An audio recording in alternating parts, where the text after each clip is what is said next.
आज की क्लास में ना हम लोग देखने जा रहे हैं कि कैसे हम किसी वेबसाइट को डेवलप करेंगे और डेवलप करने के बाद उसको हम पब्लिश कैसे करेंगे।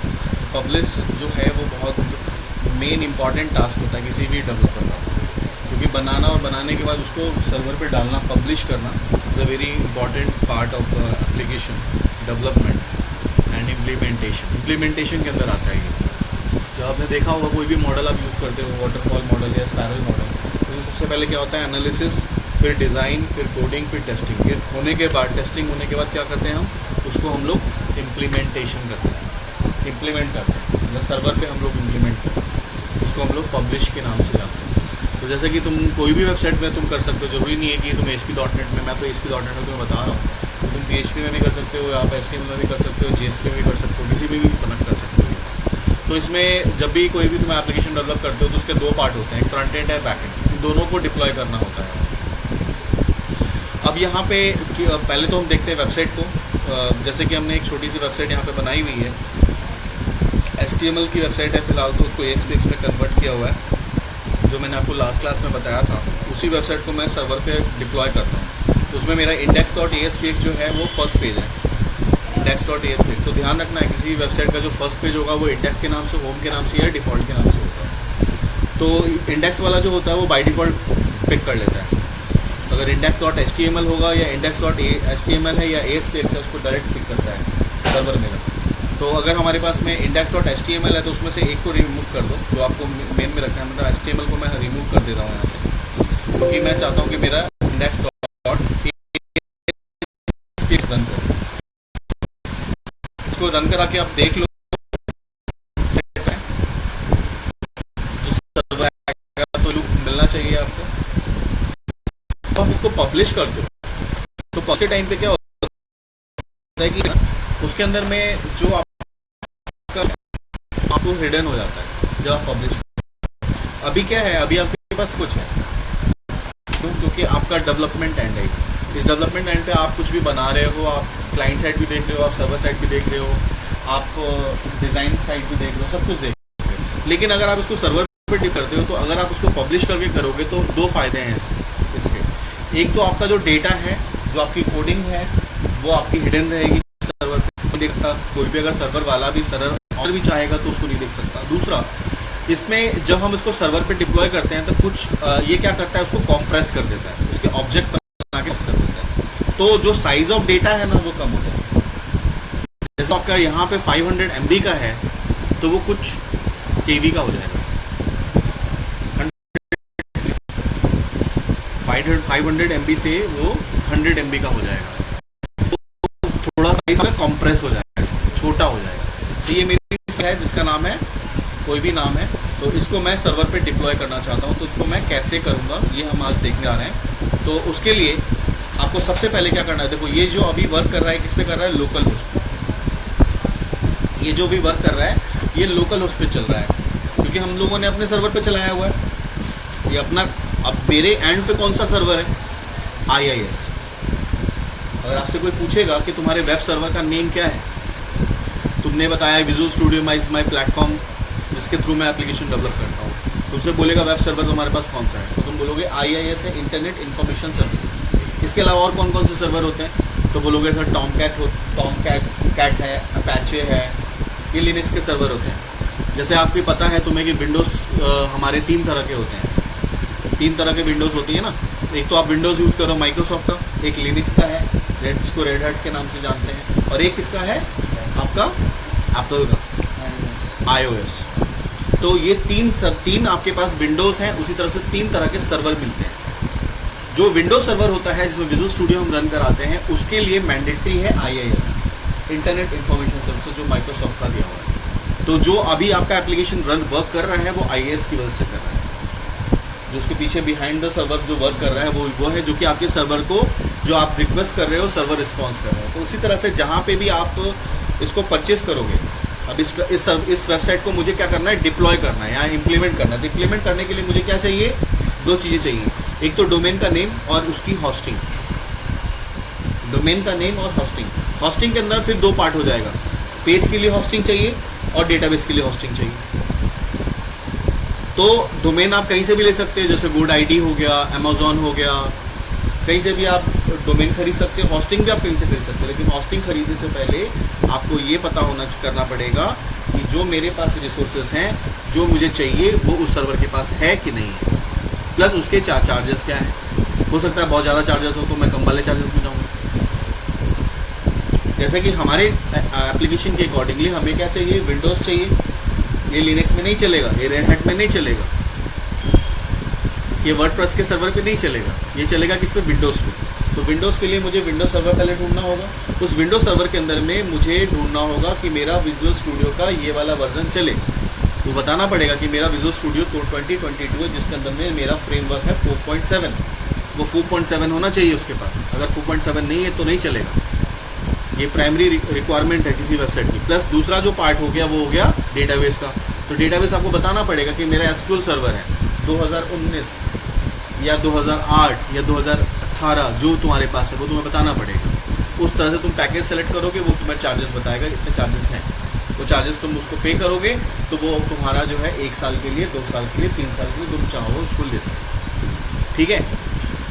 तो सबसे पहला स्टेप क्या है, अपनी वेबसाइट को बना लो और इसको बना के पहले पब्लिश कर लो। पब्लिश करके एक फोल्डर बना लो। उस पब्लिश फोल्डर को हम क्या करेंगे, सर्वर पे डिप्लॉय करेंगे, राइट। तो हम लोग आते हैं यहाँ पे डोमेन का, हम आपको बता देते हैं पहले डोमेन में हम लोग डोमेन को हम लोग परचेस।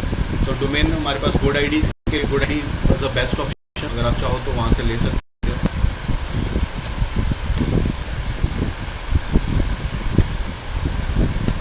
GoDaddy का हॉस्टिंगर बहुत सारे हैं, आप गूगल पे सर्च करोगे तो lots of things is there. आप कंपेयर करोगे कि किसकी प्राइजेस कम है, आप ले लो। कोई ये नहीं है कि आपको जो वही चाहिए, जो मतलब आप GoDaddy, मैंने आपको बोला तो GoDaddy से ही परचेस करना है आपको, आप कहीं से भी परचेस कर दो। मैं आपको एग्जांपल बता रहा हूँ। अब जैसे यहाँ लिखा हुआ है ना, type the domain you want. कोई भी डोमेन को तुम्हें खरीदने से पहले आपको देखना पड़ेगा कि वो डोमेन अवेलेबल है कि नहीं। अब वो डोमेन अगर अवेलेबल है तभी तुम खरीद सकते हो, अदरवाइज तुम नहीं ले सकते। और एक डोमेन का नेम जो होता है वो पूरे इंटरनेट सोसाइटी के अंदर एक ही होता है। अब तुम सोचोगे gmail.com मैं खरीद लूँ, नहीं खरीद सकते। तो ऑलरेडी जीमेल किसी का है, माइक्रोसॉफ्ट का है। ठीक है। तुम जो डोमेन ऑलरेडी बुक है तुम उसका नहीं ले सकते। ठीक है। अब इसके साथ साथ सब डोमेन्स भी होती हैं, वो भी मैं आपको बताता हूँ क्या होता है। तो पहले हम डोमेन बुक करते हैं, जो मेन डोमेन होता है। जैसे तुम्हारा मेन डोमेन है जीमेल। जीमेल के अंदर में क्या है, गूगल है। जीमेल के अंदर क्या है, गूगल मैप है। जीमेल के अंदर में क्या है, ट्रांसलेटर है। मतलब उस जो नीचे के जो डोमेन्स हैं उसको बुक करने की जरूरत नहीं है तुम्हारा। वो क्या करो, वो सब डोमेन्स हैं।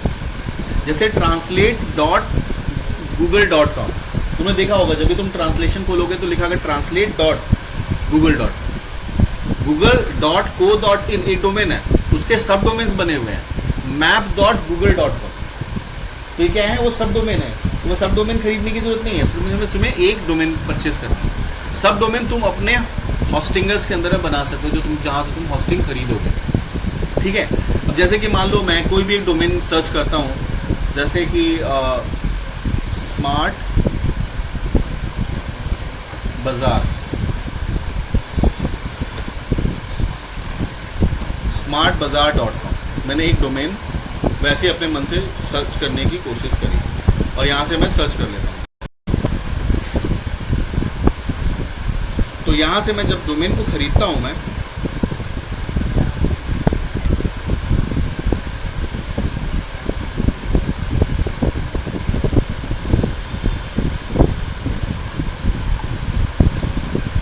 यहाँ से मैं डोमेन परचेज करता हूँ। देखो यहाँ पे क्या लिखा हुआ है, ये बता रहा है कि smartbazaar.com क्या है, वो है अवेलेबल। इसमें रेट क्या बता रहा है, 139 रुपीज़ का है। बट ये 139 का नहीं होगा, जब इसको परचेस करोगे तो ये तकरीबन 1200 to 1500 के अराउंड का आएगा, जो 1 ईयर का आएगा। ये 1 महीने का दिखा रहा है। हाँ, ये तकरीबन जब परचेस करोगे ना इसको, जैसे मेक इट ऑन करोगे तो तुम्हारे को जब फाइनल रेट बताएगा दैट विल बी लाइक 1500 या मतलब 2000 के अंदर ये तुम्हारा आ जाएगा, इंक्लूडिंग द GST। वो हाथी के दांत होते हैं ना, हाथ दिखाने के कुछ और खाने के कुछ, something like that. First year only देखो अभी 139 है, मैं तुम्हारे सामने करके दिखा रहा हूँ। देखो कितना कॉस्ट जाता है। अब इसमें GST भी इंक्लूड करेंगे। वो सब कुछ ऐड वर्ड करके बाद में तुम्हें ना ये कॉस्ट तुम्हारा बता देता है। अब यहाँ पे कंटिन्यू किया,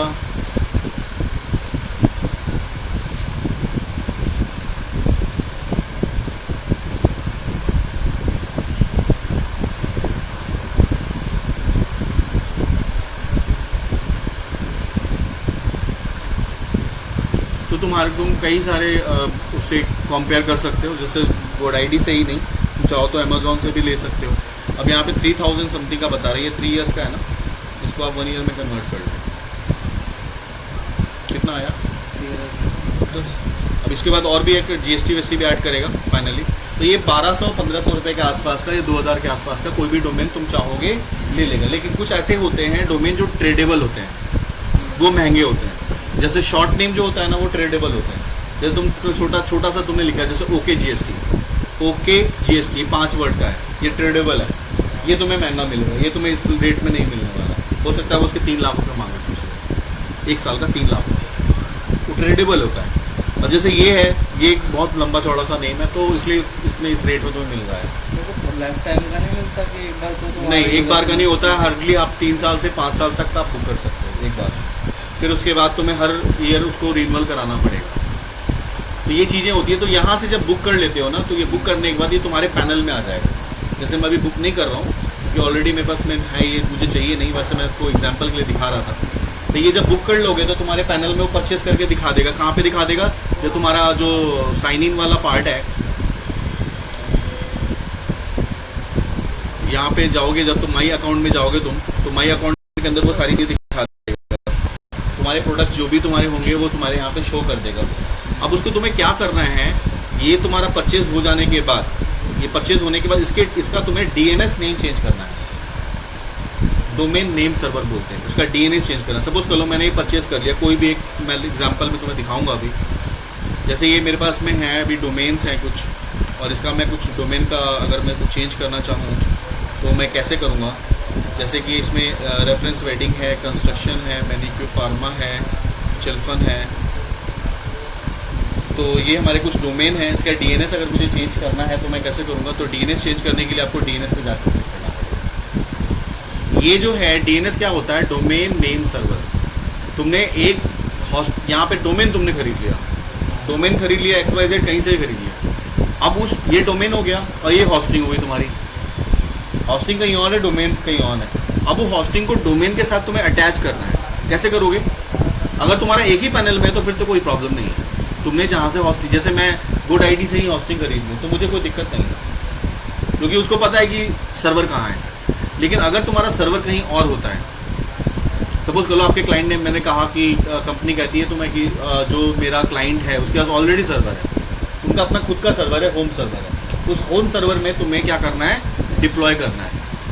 तुमने जो वेबसाइट बनाई है, ये पकड़ो इसका डोमेन की वो एक्सेस, इस डोमेन को उसके घर वाले सर्वर से अटैच कर दो।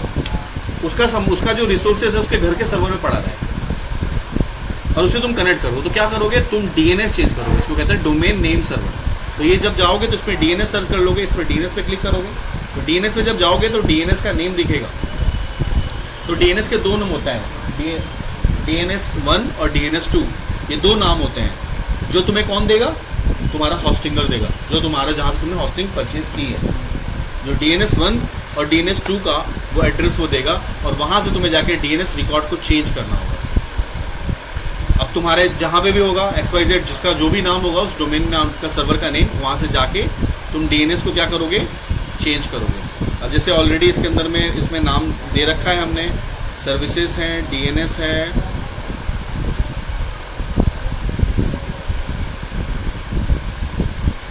और तुम ट्रांसफ़र भी कर सकते हो चाहो तो। अगर तुम चाहो तो अपना DNS को, मतलब ये जो डोमेन है, इस डोमेन को तुम यहाँ से उठा के किसी दूसरे पैनल में देना चाहते हो तो तुम कर सकते हो। फिर यहाँ पे ऐड DNS होस्टिंग है, यहाँ पे तुम्हें नाम डालना पड़ेगा। 2 बार तुमसे पूछेगा, 2 बार नाम डालना पड़ेगा, और नाम डालने के बाद ऐड पे क्लिक करोगे तो वो DNS तुम्हारा ऐड हो जाएगा इसमें। किसका DNS ऐड होगा? वो जो तुम्हारा होस्टिंगर है, जो होस्टिंग प्रोवाइडर है, ठीक है। अब वो होस्टिंग प्रोवाइडर वो क्या होता है, तो hosting is a space where your resources, your file will store. Domain is a name through which you can access your resources. Resources will, a domain hosting is a space where resources will store. समझ रहे हो? यानी कि जो तुम्हारे pages हैं, ये जो एप्लीकेशन के जो तुम्हारे पेजेस हैं, जो तुमने ये सब बनाया है, ये पूरा क्या है? ये तुम्हारा रिसोर्स है, इसके अंदर तुम्हारे इमेजेस भी हैं, तुम्हारे फाइल्स भी हैं, तुम्हारे सब कुछ है। इसको रखने के लिए भी स्पेस चाहिए सर्वर पे, जो तुम्हें खरीदनी पड़ेगी। तुम्हें बताना पड़ेगा कि हाँ मुझे 10 GB का स्पेस चाहिए, तो 10 GB के हिसाब से तुम परचेस करोगे स्पेस। ठीक है, चाहे तुम GoDaddy से करो, होस्टिंगर से करो, या नेट फॉर इंडिया से करो, या फिर तुम पीपल होस्ट से करो, बहुत सारे हैं। तो अब मैं तुम्हें दिखाता हूँ कि अब कैसे तुम इसको परचेस करोगे। तो जैसे मेरे पास पीपल होस्ट का डोमेन है,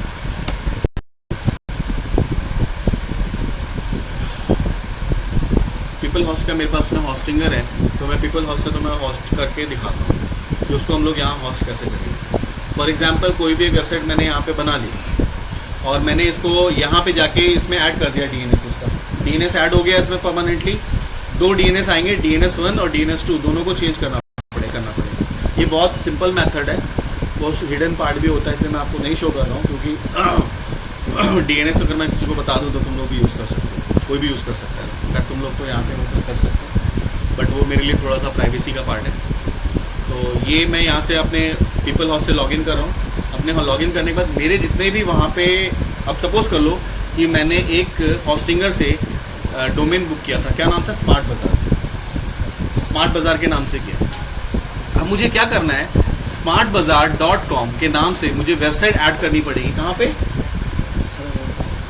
होस्टिंग वाले, यानी पीपल हाउस में या GoDaddy में जाके मुझे एक वेबसाइट को वहाँ पे ऐड करनी पड़ेगी। That website must be publish, मतलब that website must be purchased, मतलब होस्टिंग उसकी, डोमेन उसकी तुम परचेस कर लोगे तब करोगे। ये नहीं कि तुमने कोई भी नाम उठाया यहाँ पे वेबसाइट ऐड कर दिया, वो चल जाए, नहीं चलेगा। पहले तुम्हें वो परचेस करना पड़ेगा, तब उसकी वेबसाइट को तुम्हें ऐड करना पड़ेगा। जैसे सपोज कर लो कि मैं यहाँ पे आ गया अपने होस्टिंग वाले में, यहाँ पे ऑप्शन आ रहा है ऐड डोमेन। ऐड डोमेन का सबसे ऊपर ऑप्शन आ रहा है। यहाँ पे जैसे मैं ऐड डोमेन पे क्लिक करूँगा तो ऐड डोमेन पे जाएंगे तो ये पूरा उसका पूरा एक पैनल ओपन करेगा जहाँ से पूछेगा डोमेन का नाम क्या है। अब तुमने जो स्मार्ट बाज़ार बुक किया हुआ है, जिसका तुमने ऑलरेडी DNS चेंज करके इसका हिसाब किताब कर दिया, यानी कि तुमने बता दिया कि माई DNS इज़ दिस वन। क्यों? क्योंकि तुमने DNS 1 और DNS 2 दोनों चेंज कर दिया। समझ रहे हो बात को? तुमने पहले डोमेन खरीदी, डोमेन खरीदने के बाद तुमने डोमेन का DNS चेंज कर दिया, DNS 1 और DNS 2। किसका रखा तुमने? तुम्हें पता है ऑलरेडी कि मेरा ये सर्वर है, इसका होम सर्वर है मेरा, इसका DNS 1 और DNS 2 का नाम ये है। ठीक है, वो DNS को तुम्हें क्या करोगे, तुम याद रखोगे, कॉपी पेस्ट करोगे। कहाँ पे? GoDaddy के अंदर। GoDaddy के अंदर जो तुमने डोमेन खरीदी उसको DNS 1 2 चेंज करके अप्लाई कर दिया। अप्लाई करने के बाद यहाँ चले आए पीपल हाउस पे। पीपल हाउस में आने के बाद तुमने ऐड डोमेन पे क्लिक किया और यहाँ पे आ रहा है ब्लैंक वेबसाइट पे क्लिक करो। तो यहाँ पे उस DNS का नेम डालोगे, सॉरी यहाँ पे उसका डोमेन का नाम डालोगे जो तुमने वहाँ बुक किया है। अभी पूछ रहा है डोमेन का नाम, अब मैं यहाँ पे डोमेन का नाम कुछ भी डालूंगा तो नहीं लेगा। जो डोमेन मेरे पास अवेलेबल है मैं उसी का नाम डालूंगा तो ही होगा। अभी तो मैंने इसको बुक नहीं किया ना, अगर मैं इसको बुक कर दूंगा तो वो ऐड कर लेगा, लेकिन मेरे पास ऐसा कुछ है नहीं, ऐसा मेरे पास कुछ है नहीं, तो मैं क्या करूँगा, अभी फ़िलहाल तो नहीं करेंगे, बुक कर रखा है ऑलरेडी, उसको नहीं ऐड कर सकते ना। जो एक ऑलरेडी बुक हो चुका है, वेबसाइट तुम्हारी ऐड हो चुकी है, वो दोबारा ऐड नहीं होगी तुम्हारी। जैसे कि तुम यहाँ पे मैं स्मार्ट बाज़ार करता हूँ, स्मार्ट bazaar.com, इस नाम से मैंने भी होस्टिंग बुक नहीं करी है। मेन वेब स्पेस का नाम पूछ रहा है मेन, तो वो मेन का तो एक ही रहेगा, उसको चेंज नहीं करना है।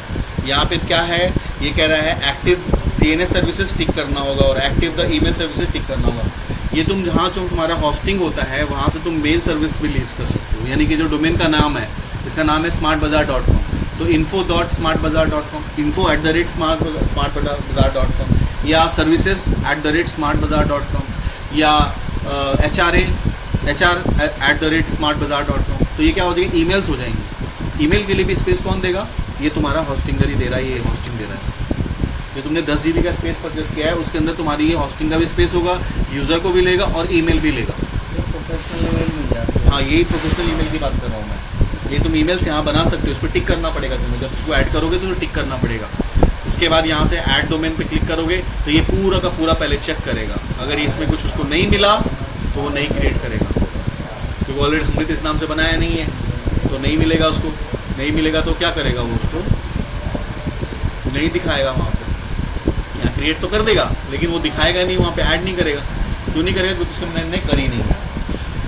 तो ये चीज़ है, तो मेरे को यहाँ पे ईमेल कॉन्फ़िगर कर रहा है, जो तुमने बनाया उसको उसने यहाँ पे क्रिएट कर दिया, बट वो क्रिएट करने के बाद ये कहाँ पे आ गया? इस पैनल के अंदर। क्रिएट करने के बाद ये पैनल के अंदर आ गया, लेकिन ये जो मैंने बनाया है उसका हमने जो डोमेन का ना ही हमने परचेस किया और ना ही उसका DNS चेंज किया। तो देखो यहाँ पे वेबसाइट क्या आएगी? ब्लैंक आएगी। ये जो खुल के आएगा यहाँ पे इस तरह से आएगा, क्योंकि इसमें कुछ नहीं है, ये परचेस के लिए दिखा रहा है इस टाइम। बट हमने उसके लिए एक वेबसाइट यहाँ पे बना दी, बट वो चलेगी नहीं तुम्हारी, ये ध्यान रखना। जब तक वहाँ तुम परचेज नहीं करोगे तब तक वो नहीं चलेगा। तो मेनली क्या है, तुम्हें सबसे पहले इसका डोमेन बुक करना है, और जो ये GoDaddy से तुम डोमेन बुक करोगे उसका DNS चेंज करना है, DNS1 और DNS2 ये ऐड करने के बाद तुम यहाँ पे आके करोगे तो ये उसके साथ अटैच हो जाएगा, लिंक हो जाएगा। लिंक होने के बाद अब तुम्हारा काम क्या है? अब इसके अंदर में जो तुम्हारा अब यहाँ पे देखो फाइल्स दिख रही है तुम्हें, ये फाइल्स पे क्लिक करोगे और यहाँ पे तुम अपनी फाइल को यहाँ पे अपलोड करोगे। देखो यहाँ पे क्या लिखा है? बाजार रिजॉल्व प्रॉब्लम डिटेक्टर। नीचे दिखा रहा ना, मैसेज आ गया ना कि ये स्मार्ट बाजार जो है वो प्रॉब्लम कर रहा है, क्रिएट कर रहा है, वो नहीं चलेगा, ये है ही नहीं उस पर। उसको उसने लिंक करने की कोशिश करी होगी, उसको नहीं मिला। अब ये जो रिसोर्सेज है, जहाँ लिखा है smartbazaar.com, यहाँ पे जो फाइल आ रही है, ये फाइल आपको यहाँ पे अपने सर क्लाइंट वाली फाइल को यहाँ पे आपको डिप्लॉय करना है। ठीक, तो इस तरह से हम यहाँ पे डिप्लॉय कर सकते हैं, बट यहाँ पे भी कोई ऐसा है नहीं, तो मैं आपको नहीं दिखा पाऊँगा। मैं ऑलरेडी जो मेरे पास में रिसोर्सेज हैं उसको उसमें मैं डिप्लॉय करके दिखाता हूँ, एक सब डोमेन बना के, क्योंकि मेन डोमेन पर ऑलरेडी चल रहा होगा, तो मैं इसका सब डोमेन क्रिएट करता हूँ। उसी तरह से अगर आपको किसी रिसोर्सेज को डिलीट करना है, आप क्लिक करके डिलीट भी कर सकते हो।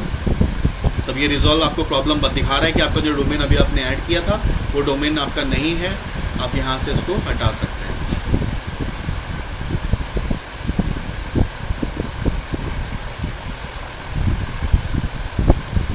इस नाम से था स्मार्ट बाजार, इसके अंदर में होगा, तो हम लोग यहाँ से डिलीट कर देते हैं।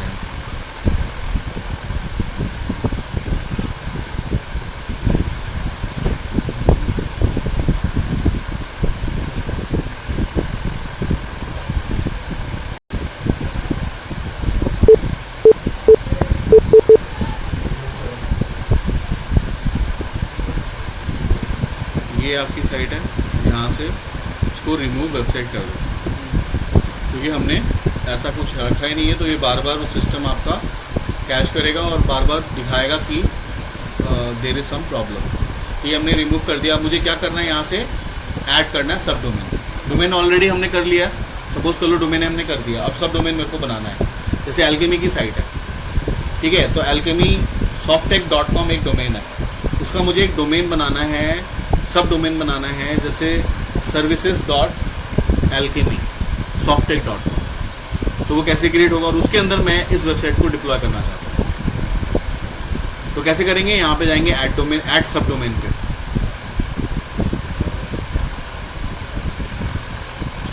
अब यहाँ पे सब डोमेन का नाम पूछ रहा है, तो मैंने सब डोमेन का नाम मैंने दे दिया, शॉप दे दिया। चलो हाँ, ये अपने हिसाब से तुम कर सकते हो। जैसे तुमने बताया ना, मैप सब डोमेन है गूगल का, ट्रांसलेट सब डोमेन है गूगल का, और बहुत सारे हैं सब डोमेन। मतलब एक तरह से ये पोर्टल बोलते हैं इसको, पोर्टल, कलेक्शन ऑफ वेबसाइट। तो मैं सर्विस शॉप के नाम से मैं सब डोमेन करना चाहता हूँ। किसका? तो एल्केमी का। तो मैं यहाँ पे एल्केमी का डोमेन पर वो ले लूँगा। जो भी हमारे पास डोमेन इस पैनल में हैं वो सारे दिख जाएंगे। तो मैंने एल्केमी का एक सब डोमेन ले लिया। तो जो सब डोमेन का नाम क्या आया, shop.alchemysofttech.com, ठीक है। उसके बाद इसको हमने ओके कर दिया। ओके करने के बाद आपके पास वही सारी चीज़ें, DNS configuration, physical hosting, domain add सब कर देंगे, अपनी कॉन्फ़िगर करेगा। इसके बाद भी वो क्या करेगा, आपको बना के पैनल दे देगा और वो चेक करेगा कि alchemysofttech.com हॉस्टेड है कि नहीं है। डोमेन हॉस्टेड है तो ओके दिखा देगा, नहीं है तो भी आपका शो कर देगा। तो डोमेन हमारा हॉस्टेड है तो ये अभी कन्फिगर कर रहा है, उसकी DNS वगैरह सेटिंग करके उसने दिखा दिया। अब shop.alchemysofttech.com, ये देखो उसने एक पहला पेज भी डाल दिया, मतलब उन्होंने 3 पेजेस बना के भी डाल दिए, रिसोर्सेज भी डाल दिए। अगर आप देखना चाहो, अभी भी हमने डोमेन बनाया था ना, इसको मैं यहाँ से कॉपी कर लेता हूँ, इसको मैंने कॉपी किया, एक नया टैब कर मैं इसको ओपन करने नहीं दूंगा, कुछ इस तरह से हो जाए, जो कि उन्होंने पहले इंडेक्स के नाम से एक होम पेज बना के दी थी, default page, the default web page generated for the shop.alchemysofttech.com। मतलब तुमने एक डोमेन बना लिया और उसको होस्ट भी कर दिया, ठीक है। अब तुम्हें ये रिसोर्सेज जो हमारी वेबसाइट की रिसोर्सेज थी, जो मैंने ये बनाई है ना, वो मैं वहां डालना चाहता हूँ। ये वहां कैसे डलेगा, और मैं डालना चाहता हूँ पब्लिश मोड पे। यहाँ पे मेरे पास जो फाइल है, जो मेरी फाइल है यहाँ पे index.aspx, उसके सर्वर पेजेस भी मेरे दिख रहे हैं, index.aspx.cs, ये मैं नहीं चाहता हूँ वहाँ पे शो, इसको मैं पब्लिश मोड में करना चाहता हूँ। पब्लिश मोड में करने के लिए आपको यहाँ पे जैसे fashion_app नाम है इसका, इस पर राइट क्लिक करोगे, राइट क्लिक करने के बाद यहाँ पे एक पब्लिश का आएगा मोड, ये वाला, इसको आप क्लिक कर लें। पब्लिश पे जब क्लिक करोगे तो तुम्हारे को बोलेगा कि ये पब्लिश कहाँ करना चाहते हो। तो यहाँ पे मैं फोल्डर में करना चाहता हूँ, फोल्डर करने को सिलेक्ट करोगे, नेक्स्ट पे क्लिक करोगे, पूछेगा फोल्डर कहाँ पे है, तो ये बिन फोल्डर बाय डिफ़ॉल्ट दिखाता है। यहाँ से ब्राउज करके मैं डेस्कटॉप पे चाहता हूँ एक नया फोल्डर क्रिएट कर लूँ, और इसका नाम मैं रख देता हूँ शॉप। शॉप के नाम से मैंने एक फोल्डर क्रिएट कर लिया, कहाँ पे, डेस्कटॉप पे, और यहाँ से मैंने ओके किया। अब यहाँ पे आ गया सी ड्राइव के अंदर यूजर्स एडमिन, डेस्कटॉप के अंदर में शॉप के नाम से, और यहाँ मैंने फिनिश पे क्लिक कर दिया।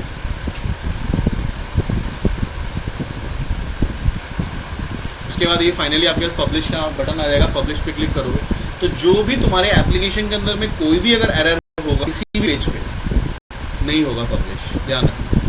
क्योंकि जब पब्लिश होता है तो पूरा का पूरा एप्लीकेशन क्या होता है, कंपाइल होता है, हर एक पेज तो कंपाइल होता है। तुमने किसी को लिया हुआ है जो अननेसेसरी तुमने लिया, उस वहाँ पे तुमने सेमीकोलन गलत लगा रखा है, बट तुम कहते हो मेरे को यूज़ का नहीं है सर, मैं ऐसे रखता है, वो नहीं चलेगा। कोई भी पेज सब कुछ स्मूथली वर्क होना चाहिए। सब कुछ होने के बाद यहाँ फाइनली हमारे पास ये मैसेज आ जाएगा, बिल्ड 1, यानी सक्सेस जो हो गया, क्या हो गया, 1 हो गया, 0 फेल। 0 फेल का मतलब क्या, सब कुछ ओके है।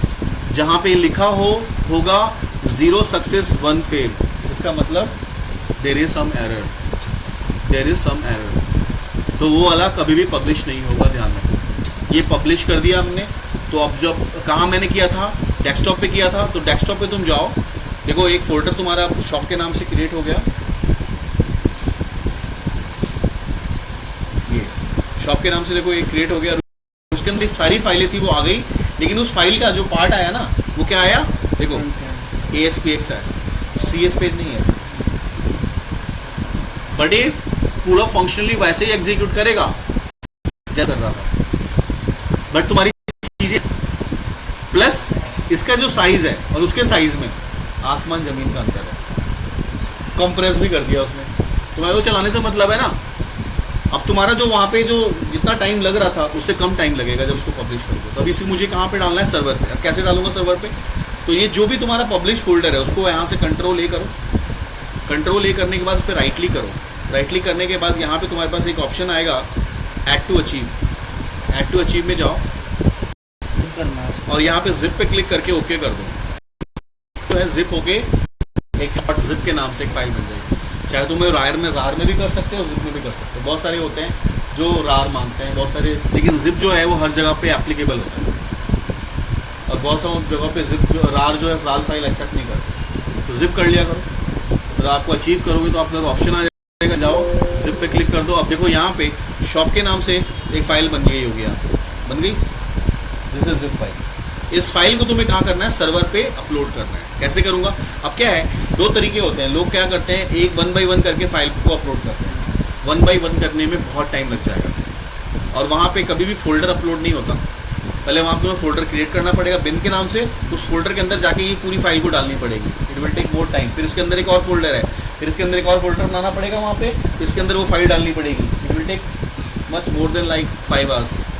एक सर्वर को डिप्लॉय करने का। लेकिन जो मैं आपको तरीका बता रहा हूँ ये विद इन अ मिनट हो जाएगा आपका। तो ये जो आपका आ गया यहाँ पे शॉप, इस पर आप क्लिक करो, कॉपी कर लो इस फाइल को यहाँ से। कॉपी करने के बाद ये आपका सर्वर है, यहाँ पे जाओ फाइल पे, ठीक है। और फाइल के अंदर में जो अभी जो फाइल आपकी चल रही है ये वाली जो तुम्हारी जो बाय डिफ़ॉल्ट फाइल है, वो उस फाइल को वहाँ से इरेज कर दो, हटा दो। ये फाइल है, ये सारी फाइलों को यहाँ से वन टाइम में हटाओ, सेलेक्ट करो और यहाँ से रिमूव कर दो। यस, सर्वर तुमसे पूछता है क्योंकि तुम एक्सीडेंटली कभी किसी फाइल को डिलीट कर रहे हो तो तुमसे वो पूछेगा तुम्हारी सारी फाइलें हट गई। अगर तुम यहाँ पे जाओगे, यहाँ पे तुम्हें कुछ नहीं मिलेगा क्योंकि तुमने सारी फाइलें वहाँ से डिलीट कर दी। फॉरबिडन हो गया, मतलब वहाँ पे कुछ है ही नहीं, कोई फाइल नहीं तुम्हारी है, वो तुम्हारा पूरा सर्वर यहाँ पे ब्लैंक पड़ा है इस टाइम। अब मैं क्या करूँगा, उस फाइल को जो मैंने ऐड किया था इसको मैं ऐड करूँगा। तो यहाँ ऐड पे प्लस पे क्लिक करोगे और यहाँ पे जाओगे अपलोड फाइल पे। जैसे इस पे क्लिक करोगे तो तुमसे पूछेगा कौन सी फाइल, कंट्रोल वी कर दिया मैंने, विन जिप वाला जो फाइल था उसको मैंने अपलोड कर दिया। ये कंप्रेस फाइल क्या हो रहा है, अब वो सर्वर पे जा रहा है। उसमें थोड़ा सा टाइम लग सकता है क्योंकि साइज़ तो है ना उसका, तो जो भी साइज़ का 13 MB का फाइल है ये, और अगर आप पूरा फाइल अगर आप लेते तो दैट इज़ 50 MB का होता है, 50 MB का फाइल होता है वो अगर पूरी फाइल उठाते तो। और ये मात्र 13 MB का है। इसको तुम सर्वर पे डिप्लॉय करने में एक तो समय भी कम मिलेगा तुमसे, और पूरी फाइल को 1 बाय 1 करते तो सोचो कितना टाइम लगता। ठीक है, यहाँ जैसे होते ही ये अपने आप क्लोज हो जाएगा ये विंडो। क्लोज होने के बाद इस फाइल को सिलेक्ट कर लो और सिलेक्ट करने के बाद यहाँ पे जाओ अचीव के अंदर में और एक्सट्रैक्ट कर दो, एक्सट्रैक्ट फाइल। एक्सट्रैक्ट फाइल में जाओगे तो तुमसे पूछेगा क्या would you want to replace, हो सकता है कोई ऐसी फाइल पहले से पड़ी हो तो रिप्लेस वाले पे क्लिक करके ओके कर दो। जो तुम्हारी सारी फाइलें थी वो सारी फाइलें तुम्हारी यहाँ पे आ जाएंगी। अगर अब चाहते हो शॉप वाला तो उसको तुम डिलीट कर सकते हो। That's it. अब आके तुम वापस इसको वहाँ पे रन कराओ। कभी कभी तुम वेबसाइट को रन कराते हो तो कभी एक एरर आ जाता है, तो उसका वाला जब तुम एस्पेक्स के पेज को रन कराओगे तो कभी कभी एरर आती है। अभी वाला सर्वर वाला चला गया, एवरीथिंग इज ओके। यानी कि हमने जो अब पहले करा था अब ये लोकल उस पर सर्वर पे चल रहा है, ये लोकल पे नहीं चल रहा, ये तुम्हारे सर्वर पे डिप्लॉय हो गया और वो तुम्हारी सारी चीज़ें चलेंगी सर्वर पे। तो फ़ोन में भी चला सकते हैं ना, उसे खोल सकते हैं। खोलो, अपने फ़ोन पे करो, तुम लिखो shop.alchemysoftech.com। ये तुम्हारा ये DNS करता है, ये इसकी सेटिंग हो चुकी है, वो अपने आप कर देगा। जो होता है ना वो जो तुम्हारा है नॉट सिक्योर्ड वाला है उसके लिए SSL बोलते हैं, SSL इसमें ऑलरेडी है। तुम लोग अपने फ़ोन में चेक करो पहले shop.alchemysoftech.com। कहाँ हमारा फैशन लॉन्च करते हैं, ये कहाँ हमने सेव किया था नाम, जो शो कहाँ पे टैब के ऊपर जो नाम है ये सबसे ऊपर टैब में फैशन है, ये उस पे है ना, तुम्हारा जो ये तुमने बनाया हुआ है इस पे नाम है ना इसका, जो HTML का जो पेज है, इस पे पेज बना हुआ है, इस पे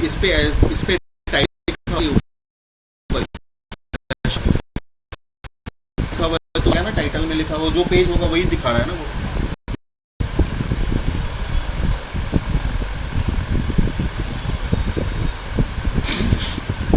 आगे देखो, तुम लोग चेक करो shop.alchemysoftech.com shop.alchemysoftech.com।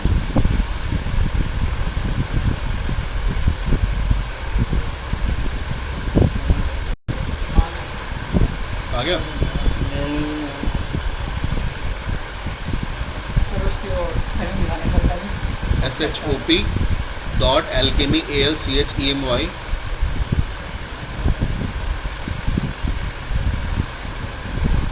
shop.alchemy.com। सॉफ्टवेयर में सिंगल टी क्या, डबल टी।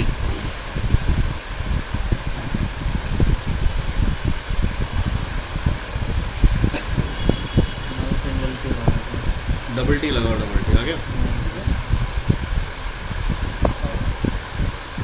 इसे फ़ोन के साथ चलेगी। हाँ, ये पूरा प्रॉपर रिस्पॉन्सिव है, प्रॉपर रिस्पॉन्सिव है। तुम जो खोलोगे तो वो सारी चीज़ें खुलेंगी। हाँ क्या?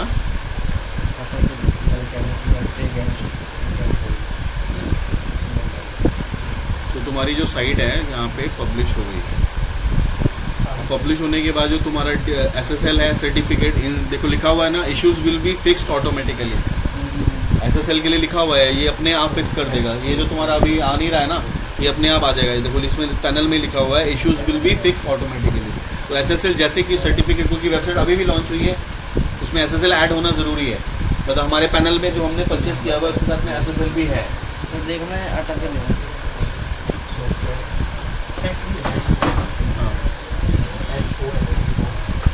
तो ये SSL जो है ऑटोमेटिकली फिक्स हो जाएगी। हमारे मोबाइल में प्रॉब्लम आ जाएगी।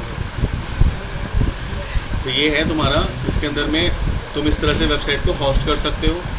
होस्ट करने के बाद इसमें तुम इसका सब डोमेन, जैसे हमने सब डोमेन बनाया, हम सब डोमेन बना सकते हैं।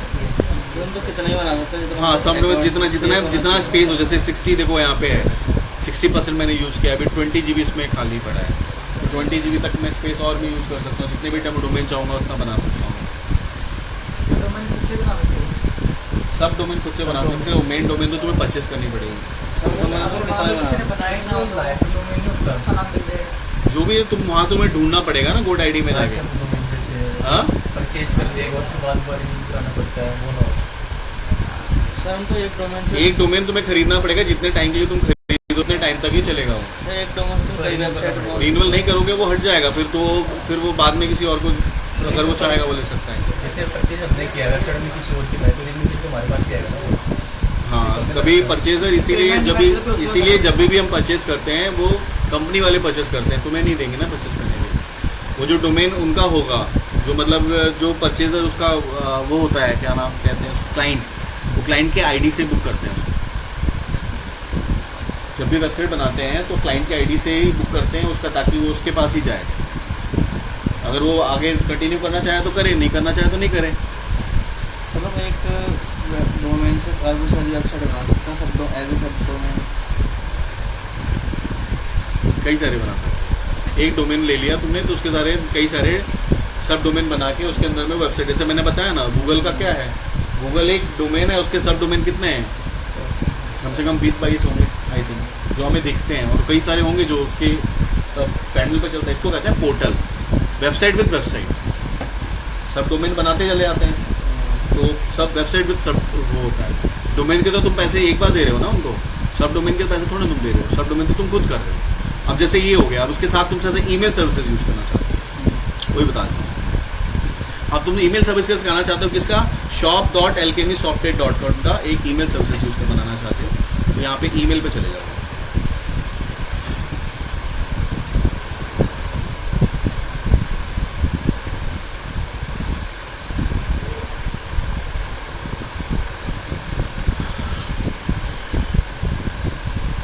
ईमेल पे जाओगे तो यहाँ से आएगा ऐड क्रिएट ईमेल और ईमेल एड्रेस जो भी होगा, यहाँ पे ऐड पे क्लिक करोगे।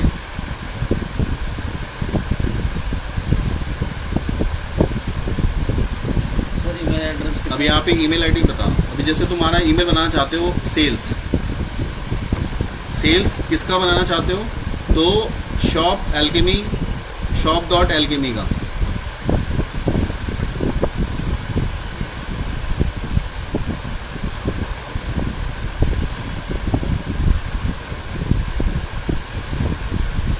सब डोमेन का नहीं है क्या, सब डोमेन का नहीं है, इसमें मेन डोमेन का ही बनेगा। मेन डोमेन का बनेगा। चलो मैंने क्या किया, एल्केमी को ले लिया मेन का, ठीक है, क्योंकि सब डोमेन मैंने इसी में है, तो मेन डोमेन का ले लिया एल्केमी। इसके आगे शॉप का था, मैं इसी का नाम से बनाना चाहता हूँ, सेल्स के नाम से। तो एक्सटर्नल ईमेल आईडी अगर तुम दिखाना चाहते हो तो वहाँ दिखा सकते हो। तो मैं एक्सटर्नल ईमेल आईडी दिखाना चाहता हूँ, जैसे सेल्स @ सेम ही रहना चाहिए, यहाँ नहीं भी दोगे तो चलेगा। पासवर्ड तुम दोगे जो भी तुम चाहते हो। सर ये सेम रहना चाहिए ईमेल एड्रेस और एक्सटर्नल। एक्सटर्नल में क्या होता है ना, कभी दिखाना कुछ और चाहते हैं तो दिखा सकते हो कुछ भी। तो कस्टमर मेल करेगा तो एक्सटर्नल पे मेल करेगा। हाँ हाँ, नहीं वो मेल करेगा तो वो जो ये वाला इससे मेल करेगा sales.alchemy से, लेकिन वो दिखेगा उसको उसके पैनल में एक्सटर्नल ईमेल आईडी जो तुम चाहते हो वो दिखेगा।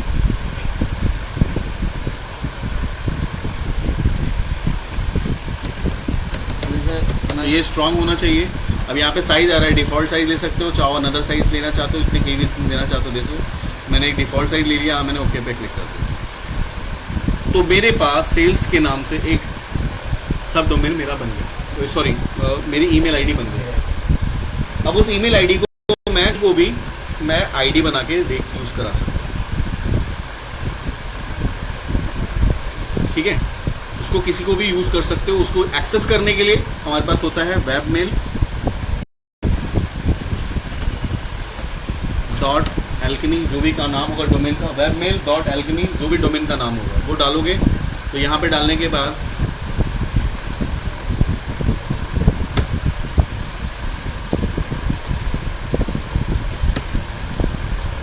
यहाँ पे आएगा, यहाँ से अपनी ईमेल आईडी और पासवर्ड डालोगे, जैसे मेरा सेल्स के नाम से था।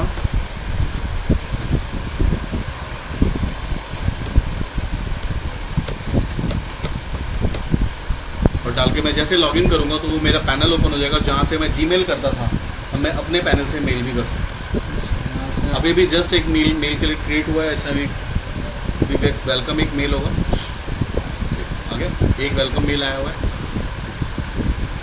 तो इस तरह से आप किसी को भी मेल भेज सकते हो।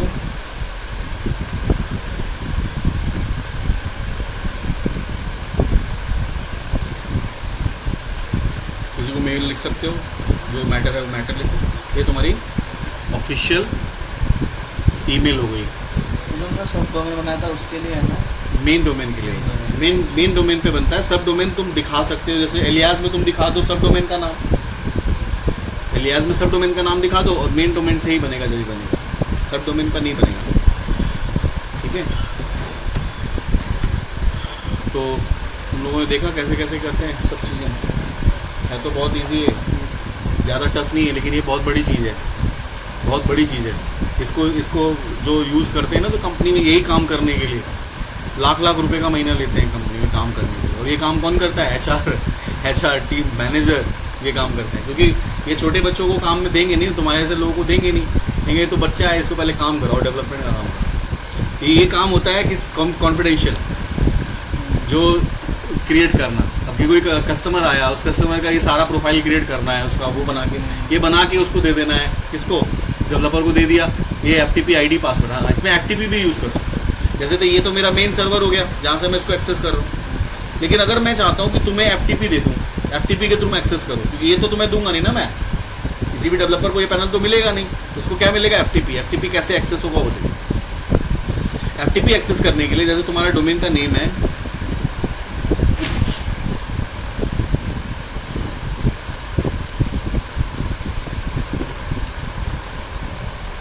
ये है शॉप डोमेन है, इसका मैं FTP बना के देना चाहता हूँ किसको? डेवलपर को। तो FTP पे क्लिक करेंगे,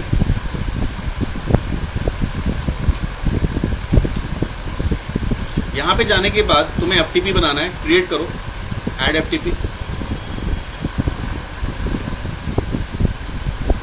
FTP नेम पूछेगा, तो FTP नेम मैंने दे दिया cloud_k1_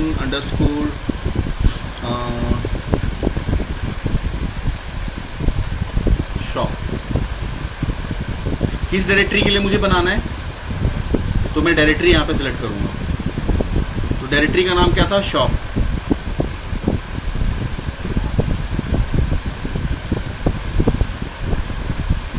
इस डायरेक्टरी के लिए बनाना है मुझे। इस डायरेक्टरी में तुम्हें एक्सेस दे रहा हूँ, किसके लिए? फाइल अपलोड करने के लिए। किसको? डेवलपर को। ये क्लिक कर लिया, ओके कर दिया। पासवर्ड,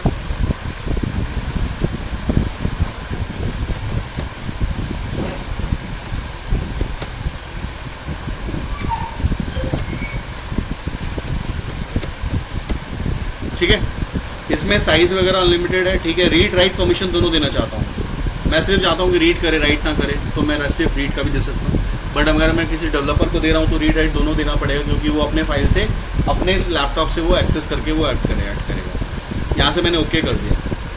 अब क्या हुआ, ये एक उसका FTP क्रिएट हो गया, क्लाउड का प्रिंट स्क्रीन, क्लाउड का _shop, ये था ना, ये याद रखना है। अब इसको मैं एक्सेस कैसे करूँगा? अब डेवलपर हो आप, कैसे एक्सेस करोगे उसको? आप अपनी फाइल डालना चाहते हो तो कैसे डालोगे? तो उसके लिए आपको एक सॉफ्टवेयर इंस्टॉल करना होगा, उसका नाम है FTP Core Lite या FileZilla। ये सॉफ्टवेयर FTP सॉफ्टवेयर है फाइलज़िला। जैसे मेरे पास फाइलज़िला होगा ज़िला, तो मैंने फाइलज़िला इंस्टॉल किया, मैंने फाइलज़िला ओपन करूँगा, FTP सॉफ्टवेयर होता है ये FTP सॉफ्टवेयर इस तरह से आपको दिखेगा। ये जो ये क्लाइंट का नोड है, ये सर्वर है। अभी सर्वर नॉट कनेक्टेड दिखा रहा है। अब मैं जो सर्वर से कनेक्ट करना है वही जो मुझे जहाँ पे मुझे फाइल अपलोड करानी है, राइट। तो मैं यहाँ पे जाऊँगा, फाइल पे जाने के बाद एक साइट मैनेजर में जाएंगे और यहाँ पे जाके एक न्यू साइट हम बनाएंगे, न्यू साइट बनाएंगे। इस साइट का नाम कुछ भी रख सकते हैं, जैसे मैंने इसका नाम अभी फ़िलहाल शॉप कर दिया। और यहाँ पे जाके हॉस्टर का नाम देना पड़ेगा जो मेरे पास है। तो हॉस्टर का नाम मेरा क्या था, शॉप,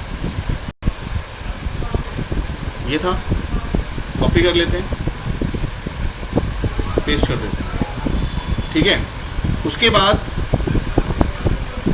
यहाँ पे use explicit FTP over TLS if available, ये वाला ऑप्शन आपको सेलेक्ट करना है। और ऑप्शन सेलेक्ट करने के बाद यहाँ पे नॉर्मल लॉगिन, और यहाँ पे आपको ID डालनी है जो था cloud का 1_shop जो ऊपर लिखा था हमने।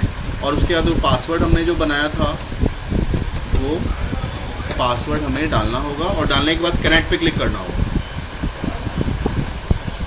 Command not supported by this protocol. Protocol हमने क्या सिलेक्ट किया था, हमें FTP करना है, ठीक है। हमने STP कर लिया था। FTP आपको प्रोटोकॉल सेलेक्ट करना है और सेम सब कुछ करने के बाद फिर कनेक्ट पे क्लिक करना है। अब ये देखो ये कनेक्ट कर रहा है, कनेक्ट करना है, ओके कर देखो, ये अब सर्वर आपका रिट्रीविंग डायरेक्टरी लिस्टेड आ गया। ये तुम्हारा सर्वर आ गया, जो तुमने हमने अभी वहाँ पे किया था वो सारी चीज़ें आ गई। ये तुम्हारा क्लाइंट है। यहाँ से भी एक्सेस करना चाहते हो, पूरी फाइल वहाँ पे डिप्लॉय करना चाहते हो, कैसे करोगे। यहाँ से भी चाहो तो तुम फाइल को डिलीट कर सकते हो। यहाँ मैंने सारी फाइल को सेलेक्ट करी और डिलीट कर दी। सर वहाँ से भी डिलीट हो जाएगा, देखो अभी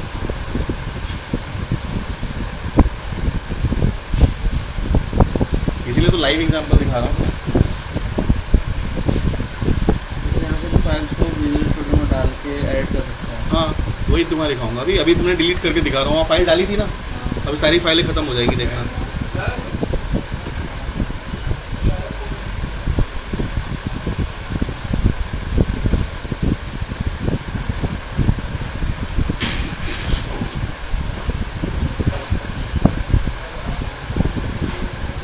सारी फाइलें आपकी डिलीटेड कर रहा है यहाँ से 1 बाय 1। जो तुमने फाइल वहाँ पे डाली थी उसमें तुम्हारी वेबसाइट भी नहीं चलेगी। और तुम वेबसाइट चला के देखोगे नहीं चलेगी।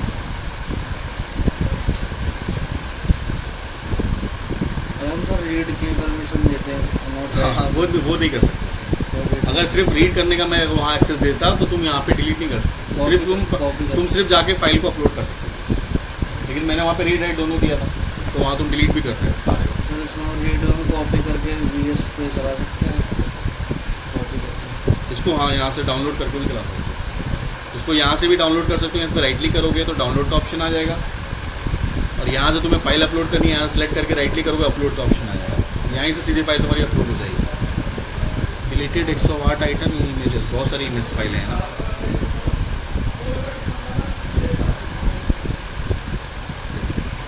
अभी 3 फाइल बची पड़ी हैं इन डायरेक्टरीज है तो 13 MB, मगर सर्वर पे तो इसमें टाइम लगेगा। अब वो था डायरेक्ट था पैनल, उससे जल्दी हो रहा था काम। यहाँ पे इनडायरेक्ट पैनल है तो थोड़ा सा तो टाइम लगेगा ना। ये सॉफ्टवेयर के थ्रू एक्सेस कर रहा है, वो डायरेक्ट एक्सेस कर रहा था, तो कहीं ना कहीं चीज़ें तो बीच में करेंगी ना। अब देखो तुम्हारी पूरी फाइल गायब हो गई है, अभी 2 फाइलें बची हुई हैं, वो भी डिलीट हो जाएंगी। लेकिन तुम अब वेबसाइट को तुम ढूंढोगे, यहाँ पे जाके रिफ्रेश करोगे, तुम्हें कुछ नहीं मिलेगा, फॉरबिडन वाला एक्शन आएगा। अब तुम चाहोगे यहाँ से देखना तो यहाँ तुम्हारी फाइल भी यहाँ से तुम्हारी गायब हो चुकी है। FTP से अगर तुम यहाँ पे क्लिक करोगे उसमें तो तुम्हारे को यहाँ पे कोई फाइल नहीं मिलेगी अभी। देखो यहाँ पे फाइल में जाओ, इसकी डायरेक्टरी खाली मिलेगी, वही फाइल खत्म। तो ये चीज़ है। अब इसमें तुम्हें उसको एक्सेस देना है, यहाँ से एक्सेस देना है। तुम चाहते हो कि ये वाला डायरेक्टरी आ जाए, तो ये वाला तुमने जो अभी कॉपी किया था शॉप से, तो क्लिक खोल लो। खोलने के बाद इसका जो एड्रेस है उसको कॉपी कर लो। एड्रेस कॉपी करने के बाद FTP पे जाओ, और ये जो ऊपर होम एड्रेस आ रहा है ना इसका, यहाँ पेस्ट कर दो। और एंटर करो, वो फोल्डर आ जाएगा, उस फोल्डर के अंदर सारी फाइल आ गई। अब मुझे किसको डिप्लॉय करना है, शॉप को। राइट क्लिक किया, अपलोड पे क्लिक कर दो। अब ये तुम्हारी अपलोड होगी यहाँ पे। अब इसमें थोड़ा सा टाइम लगेगा, देखो यहाँ पे नीचे हो रहा है, अपलोडिंग हो रही है। ये FTP के थ्रू फाइल अपलोड करने का होगा।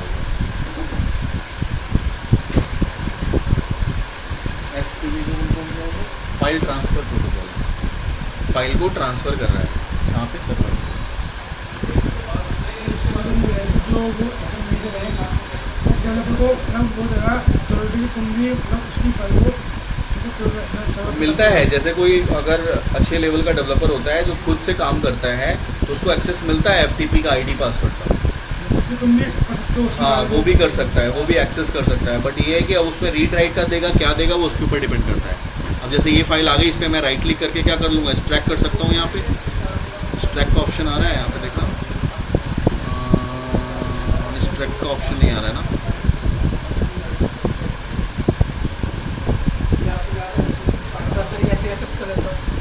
हाँ नहीं, ये तो तुम्हें यहाँ से सिलेक्ट करके करना पड़ेगा। जैसे ये फोल्डर है, ठीक है, इस फोल्डर पे राइट क्लिक किया और अपलोड पे क्लिक कर दिया, ये फोल्डर जाएगा। ऐसे करके 1 बाय 1 फाइल तुम्हारी जाएगी। कर सकते हो, वैसे भी कर सकते हो। यहाँ पे ट्रैक का ऑप्शन नहीं है तो आपको 1 बाय 1 करके ही डालना पड़ेगा। इसको मैं डिलीट करता हूँ। इन सबको सेलेक्ट करके अपलोड कर दूँगा। हाँ हाँ, वही कर सकते हो, वो भी कर सकते हो। उसमें टाइम, इसमें क्या एक एक कर करोगे तो तुम्हें पता चलेगा कौन कौन सी फाइल जा रही है, कौन कौन सी नहीं जा रही है। ये तुम्हारे को भी देखना है ना कि नीचे जो फाइल जा रही है ऐसा ना हो कुछ मिस हो जाए। तो इसमें ज़्यादा टाइम लगता है रेदर देन उसमें, लेकिन वो पैनल आपको नहीं मिलेगा। पैनल आपको इसी पैनल से एक्सेस करना पड़ेगा, फाइलज़िला या FTP कोर या FTP लाइट, ये सॉफ्टवेयर से। फोल्डर को अपलोड होने में यहाँ पे टाइम लगता है। इसे यहाँ पे बारी बारी से आपको करना पड़ेगा सारा फाइल 1 बाय 1 करके। और ये ध्यान रखना, जब भी आप वेबसाइट अपलोड करते हो, कोई भी चेंजेस करते हो क्लाइंट एंड में, तो बिन फोल्डर को ज़रूर करना, क्योंकि बिन फोल्डर के अंदर exe फाइल डिप्लॉय होती है। आप सपोज कर लो आपने बना लिया फाइल, बनाने के बाद एक होम पेज में कुछ चेंजेस कर दिए, आपने एंड पे चल रहा है, आप कह रहे हो सर मेरे एंड पे चल रहा है, लेकिन मैं सर्वर पे डाल रहा हूँ तो सर्वर पे नहीं चेंज हो रहा है। तो उसके साथ आप क्या गलती कर रहे हो, आप बिन फोल्डर में डाल रहे हो। बिन फोल्डर को एवरी टाइम अपडेट करोगे जब तुम क्लाइंट साइड पे कोई भी काम करते हो। कोई भी चेंजेस तुमने क्लाइंट साइड पे किए तो सर्वर पे आपको बिन फोल्डर को भी अपडेट करना है, तभी वो वहाँ पे चलेगा, अदरवाइज नहीं चलेगा। देखो ये फाइल आपकी एक फोल्डर चला गया, इसको मैं यहाँ से डिलीट कर देता हूँ और उसके बाद मैं बारी बारी से करूँगा।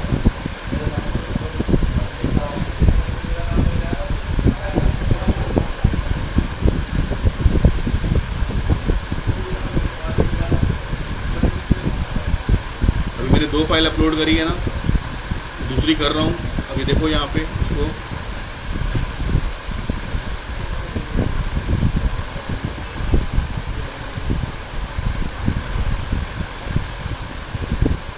शॉप था ना,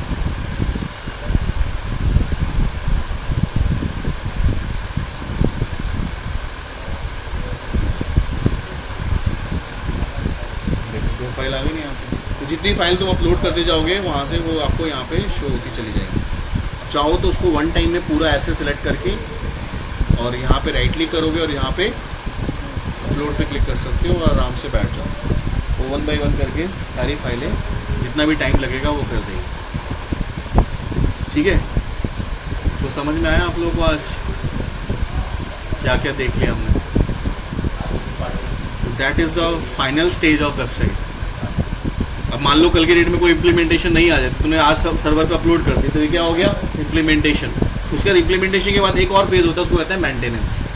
अब मेंटेनेंस में यूज़र ने कुछ चीज़ें मेंटेन करवाई आपसे, तो उस फाइल को भी अपलोड करनी है, तो क्या करोगे, पर्टिकुलर उस फाइल को जो तुमने बनाया है उसको आप सेलेक्ट करोगे, डिप्लॉय कर दोगे, अपलोड कर दोगे, है ना।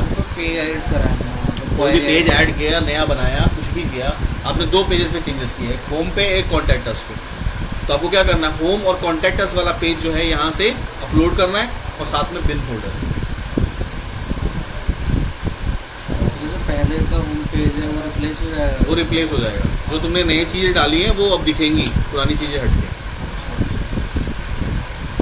मुझे तो पूरा ही हटा कर नहीं, जिसमें तो तुमने जो चेंजेस किए ना, सपोज कर लो होम अबाउट कॉन्टैक्ट है, सर्विसेज तुमने एक ऐड किया, अब सर्विस आज ऐड हुआ तो तू कहता है कि वो आप सर्वर पे अपलोड कर दो, तो तुम अब सो सर्विसेज वाला अपलोड करोगे, वो सर्विसेज भी दिखेगा फिर अब सेम वेबसाइट। अगर तुमने कंटेंट ही पूरा चेंज कर दिया तो वो चेंज दिखेगा। तो तुम्हारे ऊपर है ना तुम क्या अपलोड करना चाह रहे हो। ठीक है ना, एक बार हो ही लेने दो, पूरा हो जाए तो मैं लोगों को टेस्टिंग भी कराई उसकी। जैसे जैसे फाइल तुम्हारी जाएगी वैसे वैसे यहाँ पे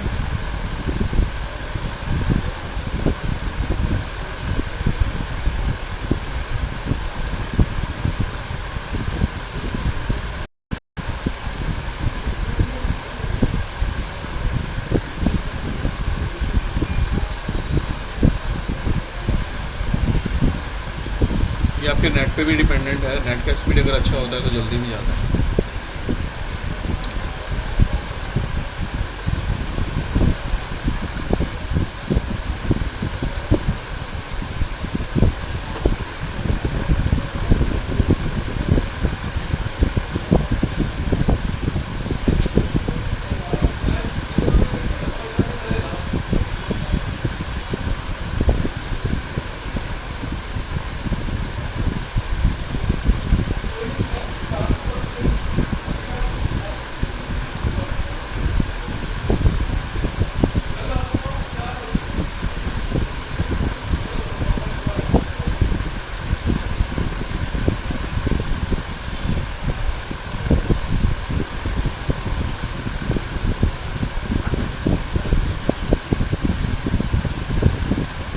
इसमें थोड़ा टाइम लगता है क्योंकि आपके फाइल फोल्डर के अंदर फोल्डर देखो फाइनली हो गया अपलोड पूरा। ये अपलोड होने के बाद आप फाइनली आप ये वाला एक्सेस करोगे, आपको वेबसाइट मिल जाएगी आपको।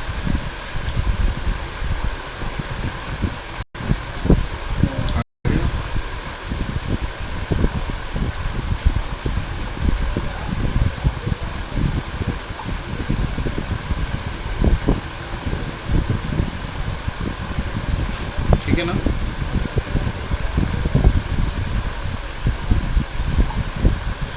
तो स्टॉप करता हूँ मैं। इसे आप लोग थोड़ा सा लर्न कर लेना, लिख लेना, चीज़ों को समझ लेना।